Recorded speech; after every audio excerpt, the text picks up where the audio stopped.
Guarantee. మన రాష్ట్ర హక్కు, మన బిడ్డల హక్కు ప్రత్యేక హోదా.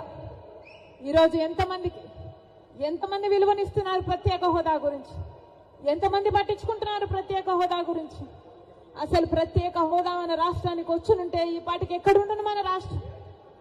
15 లక్షల కోట్ల రూపాయలు విలువ చేసే ప్రత్యేక హోదా వచ్చుంటే మన పోలవరం మనం కట్టుకోలేమా? మన రాజధాని మనం కట్టుకోలేమా? ఎంత మేలు జరిగింది మన బిడ్డలకు. ఏ రాష్ట్రానికన్నా మన రాష్ట్రం ఎందుకు తక్కువ ఉండాలి? బాధ లేదా? ప్రత్యేక హోదా వచ్చునుంటే మన రాష్ట్రం ఎక్కడో ఉండుండే. రాజశేఖర రెడ్డి గారు మన రాష్ట్రం గురించి, మన రాష్ట్ర ప్రజల గురించి ఎంత ఆలోచన చేశాడు. ఉందా ఈ నాయకులకు ఆలోచన? చంద్రబాబు గారికి ఉందా? పోనీ జగనన్న గారు రక్తం పచ్చుకుని పుట్టారు కదా, ఉందా జగనన్న గారికి ఆలోచన? రాజశేఖర రెడ్డి గారు జలయజ్ఞంలో ప్రాజెక్టు 54 ప్రాజెక్టులు మొదలు పెట్టాడు. ఆంధ్ర రాష్ట్రంలో 12 ప్రాజెక్టులు పూర్తి చేస్తే 42 ప్రాజెక్టులు ఇంకా అలాగే ఉంటే ఏమన్నాడు జగనన్న గారు? నేను 6 నెలల్లో పూర్తి చేస్తానన్న జగనన్న గారు రాజశేఖర్ ఇదేనా మాట నిలబెట్టుకోవడం అంటే? మడమ తప్పకపోవడం అంటే?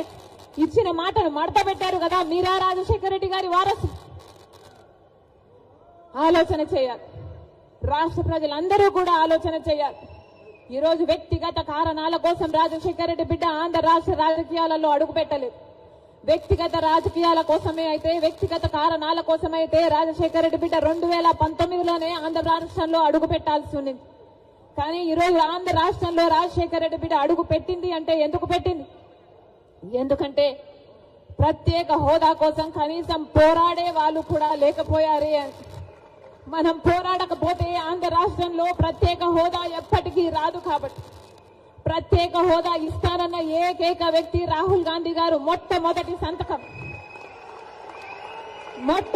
సంతకం రాహుల్ గాంధీ గారు ప్రత్యేక హోదా మీద పెడతానన్నారు. కాబట్టి ఆ మాట పట్టుకొని రాజశేఖర రెడ్డి బిడ్డ ఈరోజు ఆంధ్ర రాష్ట్రంలో అడుగుపెట్టింది.